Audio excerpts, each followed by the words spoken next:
Okay, so hi, Kris. Thank you so much for your time. Thank you for, for your willingness to talk about the referendum and the results of the referendum and what will be happening next. So before we have this chat about, the failure of referendum and the future, I want to introduce you quickly. Mhm. So Kris Wilson, and I have this brief note here. So Kris is a lecturer at UTS in the Faculty of Law, and he's researching in the fields of indigenous traditional knowledge in a digital context and also cybersecurity, a computer-related crime, right? So thank you so much, Kris. And let me start, right? So I'll start straight away from this very important question, which everyone wants to know. And there is no, of course, clear response to that. But why you think, the referendum was not successful in October Mm, last year? mm. Let's start with this question first, and then we can dig into consequences and what's next. But why Yeah. you think what went wrong? What were the core reasons behind it? So I think there's a number of really key factors and kind of a couple of themes that came out. So we see in kind of some of the media commentary, they talk about racism and those kind of things. That's definitely there. I think that's a minority, like a slim kind of sliver of that no vote. The bigger themes that I really saw are a kind of social-wide lack of understanding about what's different about Aboriginal and Torres Strait Islander peoples. So we have large multicultural communities, and whenever we talk about anything that sounds like race, it Mm-hmm. becomes everything, rightly, it should be equal, everyone should be treated the same. But when a claim about an Indigenous right comes up, suddenly there's why is that different? And we have never done a very good job in this country of explaining why it is different. So most of us know Indigenous communities, like my family Arabana and Diri in South Australia, have complex histories connected to country. The general gist of the story is here before the British colonized and kind of still around. That's kind of the gist. We do welcome and acknowledgements to country. Language is starting to be taught in schools. We're starting to see that connection to land be respected more and more. But we always think about it as race. We Mm-hmm. always think about Aboriginal and Torres Strait Islander peoples as being a racial group. And when we think about them as a racial group, that's when all those questions come up. Why do we want something in law that gives one group something that someone else doesn't? But that's not what Aboriginal and Torres Strait Islander peoples are. They're not a race. It's a social political identity that's created through the process of colonization. So when the British arrived, they started passing laws, Mm-hmm. not straight away, but soon thereafter, to control Mm-hmm. Aboriginal. So about 30 to 40 years after Sydney's first established, that's when the control functions start coming in. And to control someone, you have to label them. You Mm-hmm. have to name them, and then you have to build up those arguments of why they're different and why it justifies your position. And that's where all those arguments to support colonialism come in. The Aboriginal people are savages, they don't have law, all those kind of myths that started up. But it's that labeling process and that pre-existing relationship that makes Indigenous claims different. Mm-hmm. So we have done a really poor job of communicating that. So a large proportion of people, when they look at this and they look at the reality and they say there's disadvantage, we want to do something, we want to help, but why do they get something special that others don't? And it's closing that loop that I think is really key to moving forward. There's just that fundamental misunderstanding Mm-hmm. of kind of the nature of that tension Mm-hmm. between what are distinct political groups. Mm-hmm. So you're saying it's not a racial, basically, Hmm. this rejection, but at the same time, a lot of people supported it, right? We shouldn't Yeah. say that it was a failure because, Hmm. like, big portion of people said yes, right, as Yeah, well. yeah. So Um, I think it's important to be clear. Aboriginal people can bear the brunt of racism, like interpersonal racism. That's all there. That's all one thing. But I've always found it more useful to think through the lens of what we call settler colonialism. So that process of a foreign power coming in and taking control, and everything that happens within that context with that people that were there first. So that's the identity construction. That's the power distribution. And that's kind of what The Voice was about, right? It's about giving Indigenous communities back power over themselves. So this was a particular mechanism to do that. Yeah. I think if this was just a minor kind of symbolic, let's recognize that Aboriginal people were here first, kind of just at the start of the Constitution, I don't think it would have been as controversial as it was. What we saw, however, was what to a lay person looks like quite a big shift in the Constitution. It was creating a new accountability mechanism, and it was putting it in that foundational document. So the other problem we have in Australia is we don't have very good understanding of how our Constitution works. We have lots of cultural influences from England and from the US, particularly the US. So people often think our Constitution must be similar. And the truth is, it's actually very different from the US model when it comes to the day-to-day workings and how we think about what rights we have. So I often, with my students, get up and I say, if you can find anywhere in the Constitution where it says the word Prime Minister, I'll give you $5,000. And they'll all sit there looking because it's not there. It's not an office in that way. I also ask them what kind of rights they think the Constitution gives them. And they'll say things like free speech and those kind of things. But our Constitution doesn't do that. It doesn't work that way. It works by limiting what the government can do, not giving individuals something they can enforce.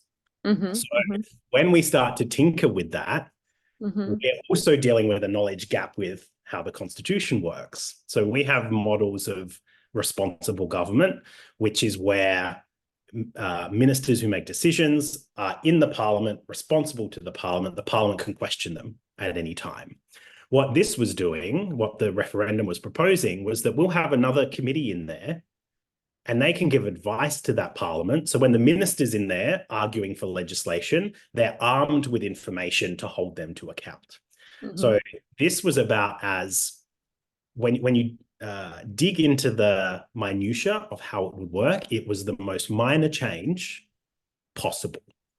It kept everything intact. It didn't change much, but it sounded complicated. It sounded like a bigger change than it was.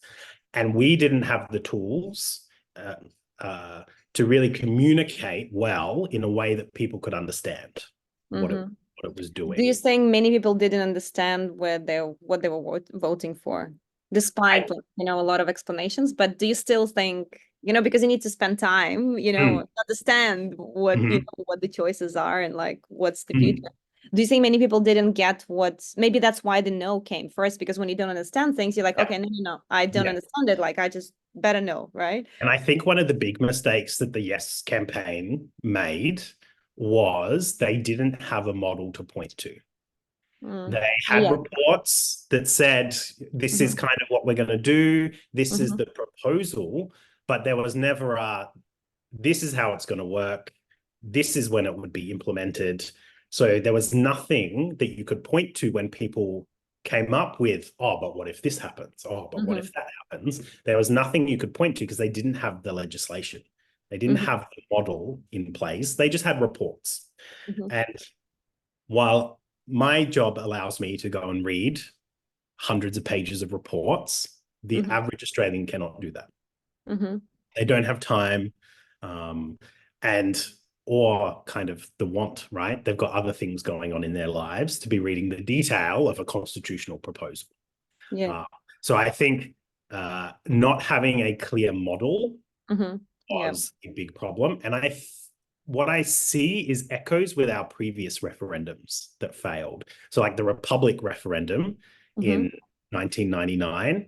That was similar kind of things. They had a model there, but people didn't like the idea of the model because people didn't like and not to go too far into that rabbit hole, but the general gist was that we'd keep everything the same, sever the connection with the Queen, and the person we call the Governor General would just be called the President. And everything else would stay the same. So Parliament would appoint them, they'd have their terms, but everything would work the same. People instinctively didn't like having someone called a president that they didn't vote for.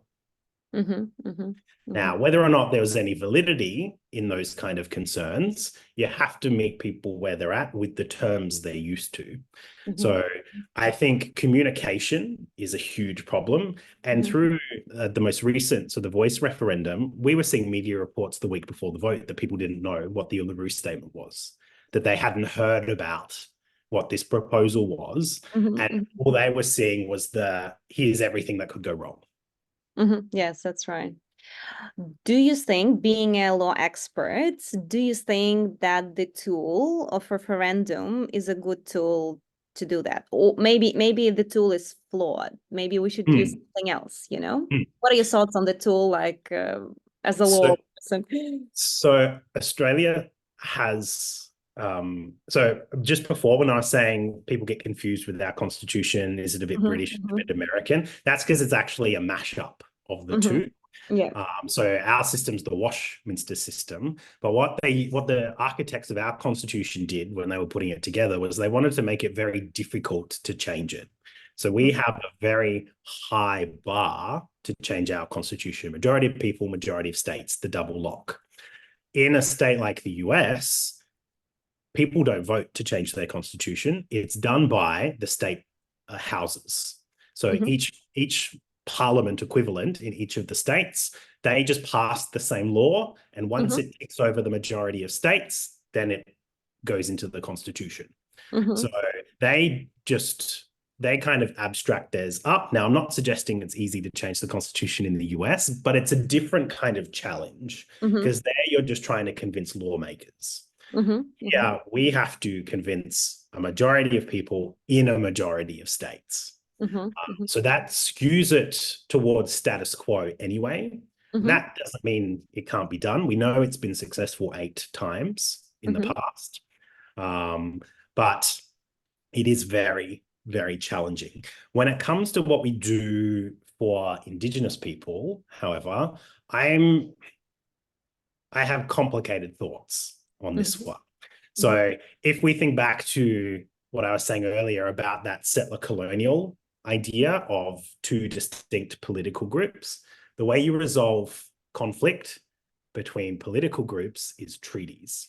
And treaties don't happen within the Constitution. They happen outside of it. So we're kind of at cross purposes when we're trying to link the two together. And I think there's a lot of confusion, not only in the public, but in parliaments as well, as to what that relationship actually looks like and how it should be structured. Because when we look at other constitutions in other countries, for instance, the American Constitution explicitly says that Native Americans are kind of domestic dependent nations. So their constitution, right from the start, said Native Americans are not Americans in that full sense, but there is a almost state-to-state relationship, but we acknowledge that the Native American kind of reserves and territories can't operate without the support of the US. So they had a very different foundational kind of legal basis. In New Zealand, they have the Treaty of Waitangi. Now, there's a long, complicated history for why that is the way it is and how that gets respected. But the moral of this story, and the most interesting thing, is that the ramifications today are all based on what happened at the first encounter and how those legal structures were originally put in place, because that dictates what we can do today and how we shape and change things. So in New Zealand, for instance, with their Treaty of Waitangi, largely ignored for a long period of time, and then activist movements in the 60s brought it to the forefront, and then they established the Waitangi Tribunal in the 1970s.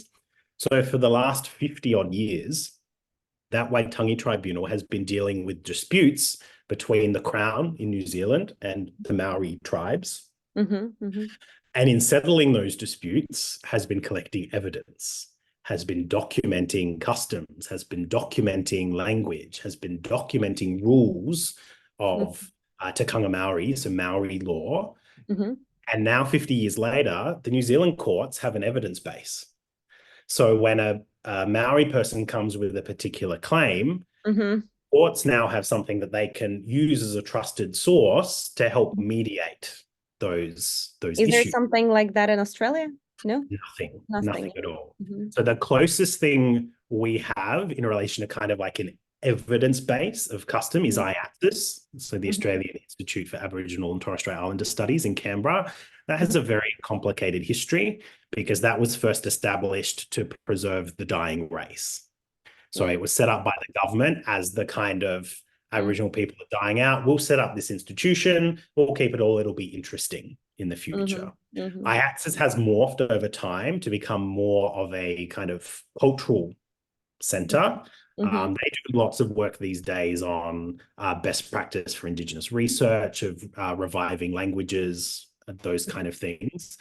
But there's no overarching legal framework that they're supporting or they're feeding into, where versus the Treaty of Waitangi and the Waitangi Tribunal, they're actually in the weeds. They're actually going through iwi by iwi, dispute by dispute, collecting and adjudicating. So we have nothing like that. That, to me, should be our goal, our next step, because so many times currently, and this is what contributes to the gap that like is the focus of a lot of policy, is the systems of the state, the courts, the public service, child protection, employment services, social services, all the kind of limbs, any government department you can think of, they're really bad at working with Aboriginal people. And they're really bad, despite wanting to try, but they're really bad because there's nothing governing how they should go about it. Nothing to adjudicate when they get it right and when they get it wrong. How to fix that? Like, should be a centralized approach? Like, I don't know how New Zealand, what are other, successful, and I had this question for you, right? What are the successful models, like in other countries, which we aspire to, like how it needs to be done, I don't know, in the ideal case scenario. So Indigenous people have, rights, which they can exercise.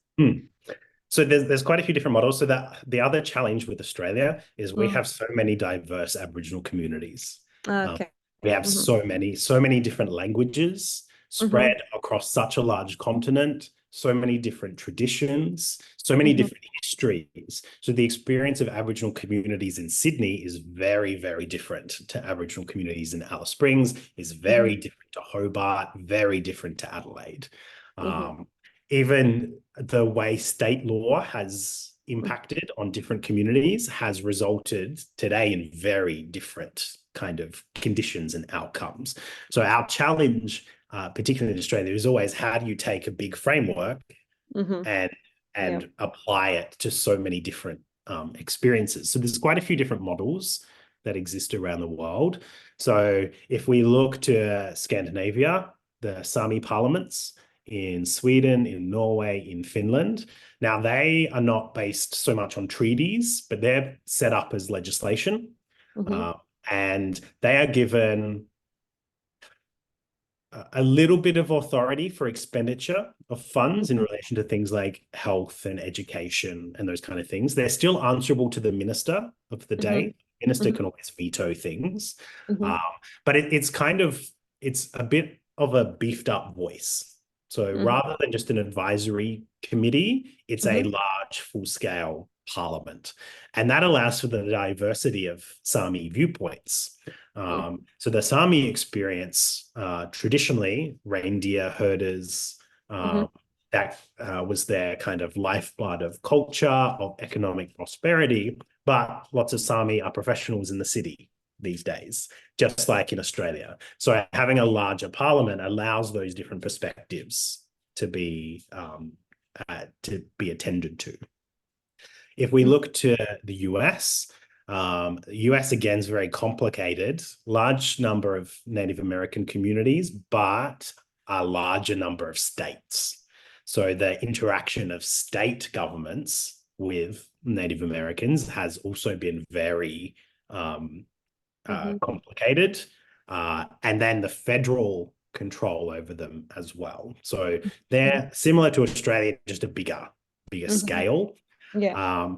Their model has resulted more so in kind of tribal lands being granted, and then the native communities are allowed to basically govern themselves. And as I mentioned before, the anchor point for that is their constitution says they're domestic nations. So you can go to like Arizona, for instance, and you can go to Native American courts and Native American parliaments, and they all exist and they operate kind of within land boundaries within the state.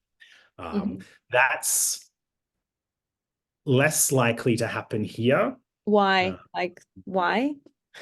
I think the resources you need to run that kind of model, so to have courts, to have parliament, aren't necessarily supported by the landscapes we have at the way that the scale would be necessary in a sense. So the population's not necessarily large enough, I would say. And what about Canada? Sorry, what about Canada? Canada, is it like close to us? Canada's similar to the US, but they have a spotty history of treaties, but they recently went through a Truth and Reconciliation Commission process. So a bit like what the Uluru Statement called for with that, the truth, that component, they carried out a large Truth and Reconciliation Commission, which is something Australia really needs to do. And they went location to location and gave opportunities for everyone to kind of share their stories, share their experiences, to create that historical record, to create that account of what was going on. Canada, so one other thing to note, the educational and employment opportunities for Indigenous peoples have been very different in Australia versus other countries. So the first Aboriginal people to go to university in Australia were in the 1970s, starting with Charlie Perkins. Maori people were in universities in New Zealand when they were established. Harvard was set up as a Native American college. So it was there to train Native American students. Oh, I didn't know that. Yeah, so not the whole university, but it had what they called the Indian School. Right from the beginning, it was in their charter. So when we look, Canada, very similar. So we're talking about Native people being educated at universities in the 17 and 1800s in the countries. So there is up to a 200-year gap in access. Do you think we need to live through this time, or can we accelerate things, right? Well, this is the thing, right? But that helps explain why there's not that critical skill level and knowledge level within communities here to be able to run things the same way other communities have. So, and then when you also have to think about, when we talk about closing the gap, we're talking about health, we're talking about education, we're talking about criminalization. So when Indigenous kids do get to uni, what do they study? Health, teaching, law. Now, that's really useful, but what about the architects? What about policy? What about coding? What about all the other things? Why do they go in these three professions? Because that's where the need is for their community. That's where they get scholarships. They But get how can you make them do it? Like how is by scholarship instrument, right? well, so scholarship support, but when you grow up and you see your family sick and you've got skills, you go to study to be a nurse or a doctor, because then you can go back and help. If you see kids not going to school, but you really liked school, well, then you'll go study to be a teacher and you'll go home, because the kids are more likely to listen to you because you're from there. So there's a bit of a at a much kind of deeper level. So a lot of us, we go into our work because we want to do good. We want to contribute. It's like that feeling, but magnified so much higher because of your family obligations in that. So the reason I'm bringing up those comparisons of just access to education and things like that is you can run a court and a parliament in a Native American community because they've had years and years and years of training all the people who could do that. We could do that, but we need to accelerate that process. We need a much more holistic thinking of how we train communities, how we build up capacity. So that's part of a program called Nation Building.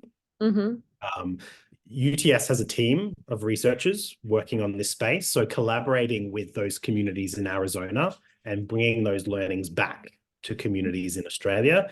Of course, you can only do that community by community, right? And this, again, is a long-term process, and that's kind of captured by that name, Nation Building. It's about Indigenous communities not seeing themselves as a community, but positioning themselves as a nation and running as a nation. So we see incredible examples of this with communities like the Nurrinjeri community in South Australia. So they were part of a very important but toxic High Court decision called the Hindmarsh Island Bridge case. And it was all about, this was during the time of the Howard government. They wanted to build a bridge in South Australia, but the bridge was going to destroy some important locations to the Nurrinjeri. They were humiliated through the court process, in the media, vilified, those kind of things, but they took that loss and they used it to strengthen themselves. They decided that instead of trying to use the courts, they were going to use politics. So they formalized themselves. So today they're known as the Nurrinjeri Regional Authority. So they formalized themselves. They started negotiating directly with councils. So they didn't go for the top, which is kind of what the Voice was trying to do. You get it in the Constitution. They started at the bottom. So they started going to councils and they started entering into negotiations around council functions. And then whenever the state government wanted to do something, they would want to come and consult. So they'd send some people from the relevant government department, some kind of low-level kind of people, and they'd want to talk to the elders. And the elders would say, no, we're the leaders. We'll talk to the minister. You can go away. And they stood strong on that. And eventually the minister started coming. So now that was not quick. That was a long process. But by upskilling, positioning themselves, and in that function as no, we have authority, we're here, we are a nation. If you want to speak to our leaders, you show them respect. And over time, that relationship developed, and now it's very functional. Huge opportunities in that community. And in fact, prior to all the Voice and all those things coming, there was a model in South Australia where they were going to be recognised as basically like a council, and they'd be funded like a local council, which would guarantee sources of funds to be spent on education and employment opportunities and caring for country. So that was a really exciting, interesting model. There was a government change, and then it got pushed aside. And this is the other thing, right? When it's not a priority, it's not upfront, one little change in government sets it back again. Mm-hmm. But by doing that work at that grassroots level, they were Yeah. able to achieve huge improvements. Mm-hmm. Um, and that's where the future is, in my opinion. Yeah. So what, tell me, the question is, I think, like, what's next, Mm, Is it something that, first question, are you connected to Indigenous community? Probably yes, yeah, right? yeah. Like, and how do they feel like, what's the future, are they trying to replicate, is there like something, is there unity there? Because Mm, I'm not an expert, right? I'm pretty sure mm, students are not experts too. yeah, Like, is there yeah. unity, or is it as well, like, torn apart into how they see the future? And Mm, like, will there be some unified action after this, or maybe or maybe no voice, no basically response is not a problem, maybe mm, that's okay, and like, what's next, like, I mean, mm. it was not maybe that big for anything. Yeah. So I think complicated answer. So in South Australia, for Yeah. instance, if your students are interested, South Australia has a voice. The, Mm-hmm. the elections are coming up right now. Uh, Okay. so they legislated one. So this is the first time it's running. Mm-hmm. To run, you have to be an Indigenous person living in South Australia. Mm-hmm. And to vote in it, you have to register.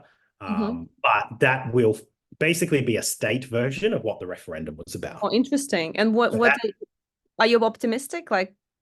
I think it has potential. I'm a bit of a wait and see. I will confess, strategically, I'm much more interested in what the states are doing than the federal government Yeah, okay. when it comes Mm-hmm. to Australia. Mm-hmm.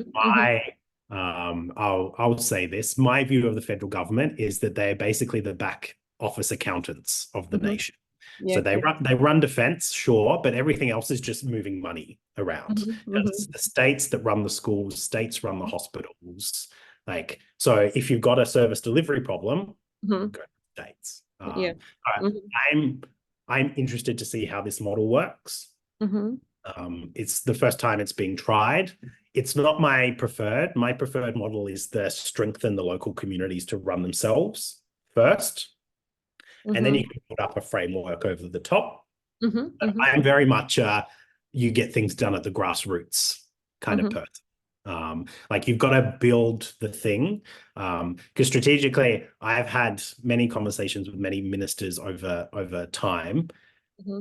If you go to them with a working solution, they make it happen. If Mm-hmm. you Of go to course. them with a problem, nothing will happen. Yeah, that's true. Mm. So the real politics of it is if you can show them a solution that works, boom.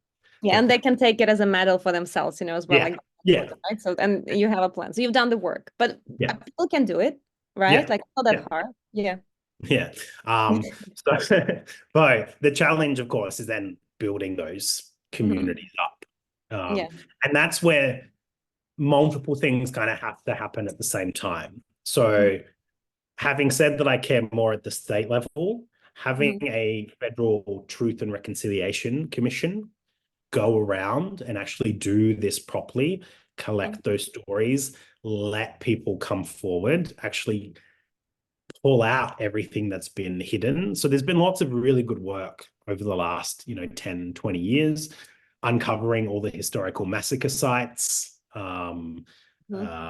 looking and exposing all the things that happened in the children's homes. All those kind of things have been going on, but we need to do something nationally to bring it all together Mm-hmm. as a healing process. Mm-hmm. Mm-hmm. Because until our communities heal, it's Yeah. hard to build working solutions. Yeah. Yeah. Yeah. First, you need to recognize it properly, right? Yeah. Like, yeah, like I have example of Germany, incomparable, Germany, Australia, but the results of Second World War, if you go to Germany, you see monument to people who, Jews who were, killed, Mm, like Holocaust, like there's memorial on every, step that you take there to mm, commemorate this history, right? mm, Yeah, there was a lot of international pressure for Germany to do it. Like, it was different, context, but still, I think to go ahead and to build a nation, I don't know, to make it more healthier, you need to do that, right? Become a mature nation in a way, right? mm, Is it a yeah. lack of maturity in Australia basically now that of, that we're not just mature as a state yet to, Mm, to say, yes, we've done it, like now we're doing this and that to, like, bring it all together. I think there's part of it. It also stems back to how we communicate it as well. So one of the things through the referendum that really annoys me is when they trot out the figure of how much money, how much taxpayer money is spent on Aboriginal people, and they just put the big number up. But they never tell anyone that What that's exactly? how much is spent on everyone anyway. That this is not special extra money. This is Okay. just counting when an Aboriginal person goes to hospital. We put it in this column instead of this column.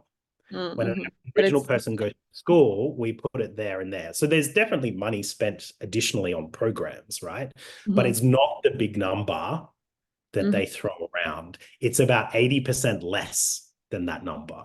But that creates perceptions in people that, the problems in the past are solved, and now Aboriginal people just need to fix it themselves. Now it's their own problem. We stopped putting chains around their neck. We stopped banning them from owning property. We stopped stopping them from going to school. Get over it kind of mentality, because people don't think about long-term implications of policy. So Aboriginal people couldn't own land until the 70s. Now, if we look at the property market today, most people, most young people, if you're even able to buy, are doing it with the help of their parents. Aboriginal kids' parents don't own property because their grandparents couldn't own property. They're kind of in a lockout because the access was given so late that there's really only been, we're only up to the third generation of potential property ownership. So the main means of spreading wealth in this country, and we can have another debate about That's interesting, yeah. whether that's a good model, but that key important thing has basically been locked out for lots of Aboriginal families, and they're still trying to catch up economically.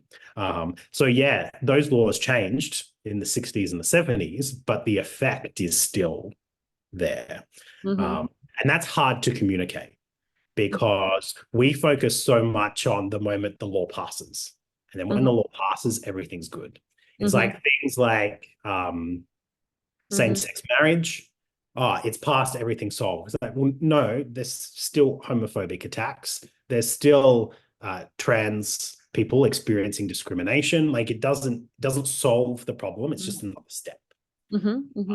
But we tend to have a collective, once it's done, it's solved. When native title came in, that solved the problem. Well, native title does very little of what people think it does.